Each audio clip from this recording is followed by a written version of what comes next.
Hi, everyone. Greetings all.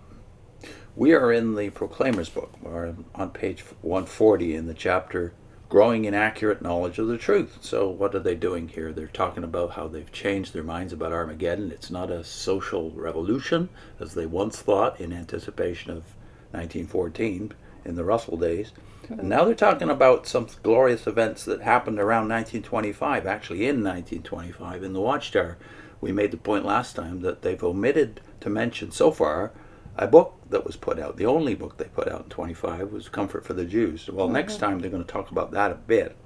But they hint at it here because the references, the scriptures they reference in the next few paragraphs are all having to do, all sent to Israel, specifically through Joel and Zechariah. And you've got a lot of fast talking to do here to get around the obvious fact that if it's sent to the Jews, it's probably about the Jews. And for them? And for them. So here we have the problem. Let's just see how they deal with it, first of all. So we'll just read the last paragraph again, just so that you get the flow here. But was Armageddon going to be merely a struggle between contending factions of mankind? A social revolution used by God to overthrow existing institutions? As further attention was given to the scriptures bearing on this matter, the Watchtower of July 15, 1925, drew attention to Zechariah 14, verses 1 to 3, and said, quote, "By this we would understand that all the nations of earth under Satan's direction would be gathered to battle against the Jerusalem class, that is, those who take their stand on the Lord's side." Revelation 16, 14 and 16. The following year, in the book Deliverance, attention was focused on the real purpose of this war, saying, "Now Jehovah, according to his word, will make a demonstration of his power so clearly and unequivocally,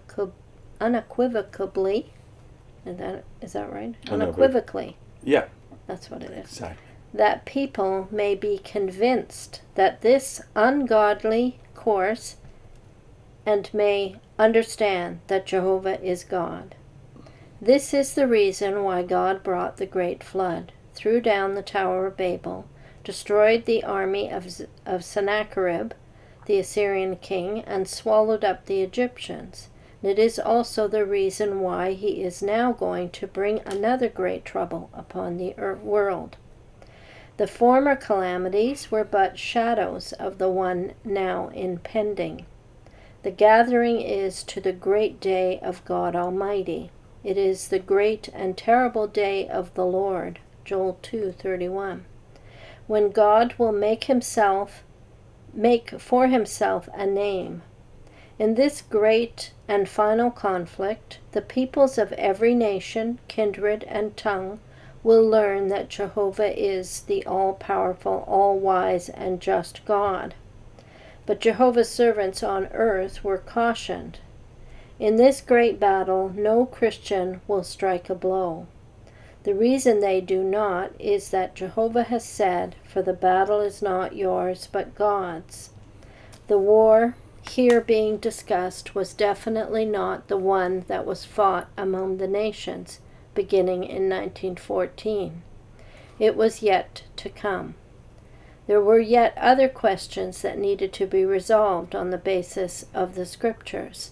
One of these involved the identity of the Jerusalem that was to be trampled underfoot until the end of the Gentile times, as stated at Luke 21:24. And related to this was identification of the Israel referred to in so many prophecies of restoration. Well, I don't know. Fast talking, yeah. There's three scriptures tied together here in their analysis, but of course very brief excerpts or thoughts from all three of them, right? One is the Zechariah 14, one of the texts that caused us to rethink our entire eschatology, me specifically long before you did, which was this text says Jehovah's feet will stand one day on the Mount of Olives, and that's when the Great War will break out. The Great War will be against Jerusalem, And I couldn't see at that point in my life, around 1984, 85, I couldn't see how this could apply to us.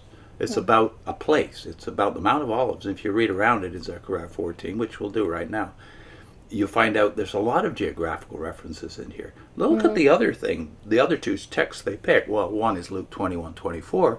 You believed at that time, up until around 1925, this had to do with Gentile times, i.e. Gentiles trampling upon the city of Jerusalem, and now you change your mind. And what happened? Is that suddenly now it's not differentiating between Israel, Jews, and Gentiles. Yeah. So it's really pretty senseless to call it Gentiles if it's everyone. Right. Except you. And you become Israel. And then there's the third text, which is just a snippet of it here. The great and terrible day of the Lord. Well, if you look up that text, Joel 2:31, the very text that Peter quoted on the day of Pentecost, it's about Israel. Read the next chapter, right to the end, Joel 3. You find out Jehovah is appearing here, just as he is on the Mount of Olives in Zechariah. He's appearing in Joel. This is very interesting geographically, because what's the relevance of the Mount of Olives? Where is Jehovah appearing in Joel?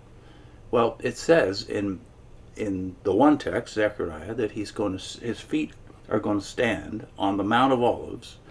And then Joel chapter 2, I think it's around verse 12, 3 rather, verse 12, says that in that day he will gather all the nations to war, to a battle, and he will sit and judge those nations, the neighbors of Israel, in the valley of Jehoshaphat.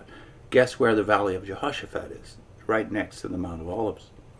So you've got a bunch of texts here that if they were three of them read in context, the game would be over. Jehovah's Witnesses would lose about 5 of their doctrines. Yeah, and we never think to ask, how do you know which things should be applied spiritually, and how do you know which things should be applied literally? It's just your own whim that Rutherford decides. Yeah, Rutherford decides, and it's because he's trying to get more power, really, more power and control over the people. So make it be about them instead of Israel. What does Rutherford and the Bible students, the leftover Bible students, because most of them left during this period, around 1925, they left. So what does Rutherford gain? He gets, not only Jerusalem is now about us, and he gets rid of Israel the early is now witnesses. Yeah, spiritual Israel rather than literal Israel, contrary to what Russell had taught and had been taught by the Watchtower for 50 years before 1925. That's all gone. And 6 years in the future, we know what's going to happen. You're going to take a text about Israel from Isaiah 43, and you're going to say, we are Jehovah's Witnesses. They are not. Again, all you have to do is read Isaiah 43, and you realize, no, this is about those blind and deaf. It's not about us, or unless you want to think that you're blind and deaf. It's about a blind and deaf nation that are nevertheless Jehovah's Witnesses. Yeah. So what are the other doctrines? This you gain a new identity. That's Jehovah's Witnesses. You are spiritual Israel. You are Jerusalem. That's what Jerusalem means. The Jerusalem class here. Yeah. And what else?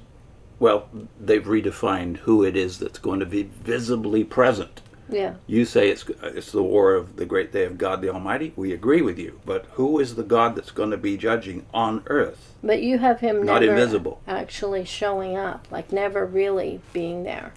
Just you say he's there, invisibly.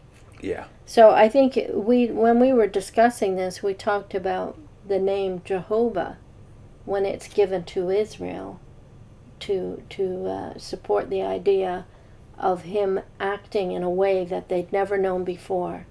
So when he tells them the name, he says that he's going to appear to them. He's going to be doing things, revealing himself really to them in a way that he's never revealed before. Well, they have again a part truth here, namely that there's something about a new nation. If you just look at the Exodus text that you base the Jehovah revelation from, specifically chapters 3 and 6 of Exodus, what's happening at this point? Well, God is creating for himself a nation that's separated from all other nations. The name, therefore, becomes important. What's significant about that nation? Paul says in Romans 3, it's about the oracles of God are being revealed through that nation, to them. that nation alone. Yeah. Only to that nation. Entrusted to them. And then you realize, well, wait a minute now, isn't that still true in the New Testament? Who are the apostles? They're all Jews.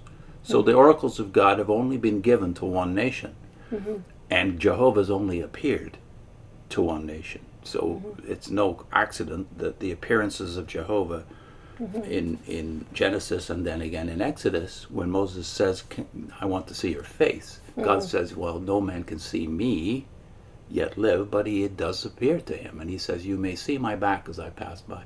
So the appearances of God are limited to this people while they're living, but there is something while they are chosen and not under chastisement. Yeah. So it's a visible presence, not an invisible presence. The other difficulty is, and you never notice this, but they say Jehovah is the Father. Yeah. And yet that's nowhere in the text. Nowhere do you find a scripture that says Jehovah is the Father. Jehovah is God. So you have to really do that in a way as a witness, because you want to separate the name Jehovah from Jesus. But if so a Christian doesn't necessarily have to have this problem, because when it talks about the Son, Jesus, the Son of God, coming to the earth and every eye seeing him, and yet in the Old Testament it says that about Jehovah, they don't have a problem with that. There's no problem, because Jehovah is the name of God, but it's not Jehovah is the name of the Father, Jesus is the name of the Son. I mean, you separate them all and make it be like that. You do. In the New Testament, it's Father and Son. It's not Jehovah and Jesus. Yeah. In the baptism formula, it's Father and Son, not Jehovah and Jesus. But because you are controlled by the Watchtower, you equate Father and Jehovah all the time in a way that the New Testament never does, nor does the Old, by the way. So like you just said, sometimes it's Messiah in prophecy appearing and visiting personally Israel and later the Gentiles. But in these prophecies, the ones they cite right here, Joel and Zechariah, it's Jehovah himself that is visiting Jerusalem and Israel. So you have him standing on the Mount of Olives, and you have him sitting in the Valley of Jehoshaphat, which is just down the hill from the Mount of Olives, between the Mount of Olives and Jerusalem. Yeah. Now, we've talked about this before, but we'll make a few links. The last paragraph, though, I really wanted to make mention of this last sentence they have here, where they say, one of these involved the identity of Jerusalem that was to be trampled underfoot until the end of the Gentile times, as stated at Luke 21:24. And related to this was identification of the Israel referred to in so many prophecies of restoration. So many prophecies, they just admit, were about Israel. And yet you want to it's not about restoring. You want to steal their identity and their promises. You're not restoring anything. Yeah, so prophecies of restoration should actually be prophecies of replacement. Yes, that's what you're doing here, is you're replacing them. You're not restoring them. Yeah, I was actually converted. God used all of these texts, the prophecies you're referring to convert me, because almost every one of them, and there's dozens of them in the prophets of the Old Testament, have geographical reference, sometimes multiple references. Yeah. Check out Daniel chapter 11, for instance, where you can't get around the fact the events are happening in the Middle East. And this glorious land that's spoken of is only one in the Bible that's a possibility. So just check out these texts. Read them afterwards. Read the last chapter of Joel 3 and Zechariah 14 and see what conclusion you come to about what these texts could possibly mean. What are our links? We're linking to a playlist called Who Really Are Jehovah's Witnesses, and the first of a series on Zechariah. this first one is the quake that shook 2 Jehovah's Witnesses, something like that. Yeah, I think there's 6 consecutive videos, and they're all linked. So just watch this one on the quake. This was the beginning of our shakeup. Our spiritual shakeup began with these prophecies, and it will probably happen that way for most of you. It was the beginning of me taking seriously the words and believing them as they are written in the text. See you next time.